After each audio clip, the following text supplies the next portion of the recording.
Hello বন্ধুরা, চলো আজকে রবিবার একটা ছোট্ট মিনি ব্লগ তোমাদের সঙ্গে শেয়ার করি। তখন বাজে সন্ধ্যা 6টা। অভিজিৎ আমাকে হঠাৎ করেই বললো, চলো রেডি হও, 10 মিনিটের মধ্যে আমরা যাব মুভি দেখতে। ওর টিকিটও করে নিয়েছে, তো সেই মতো আমিও তাড়াহুড়ো করে রেডি হয়ে চলে এলাম মুভি দেখতে। আর এই সিনেমা হলটা কিন্তু আমাদের রুম থেকে প্রায় আধ ঘন্টা রাস্তা দূরে, সেই কারণে কিন্তু 10 মিনিটের মধ্যেই রেডি হয়ে বেরোলাম। তারপর আমরাও ঢুকে গেছি, তার কিছুক্ষণ পরেই সিনেমা শুরু হয়ে যায়। তারপর দেখো হাফ টাইমে আমরা একটু বেরিয়েছিলাম কিছু খাবার নেওয়ার জন্য। শুধু মুখে কিন্তু সিনেমা দেখতে একদমই ভালো লাগে না। তারপর অভিজিৎ দাঁড়িয়ে গেল লাইনে পপকর্ন নেওয়ার জন্য।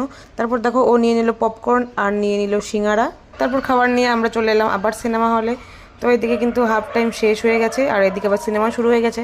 তারপর পপকর্ন খেতে খেতে সিনেমাটা দেখলাম।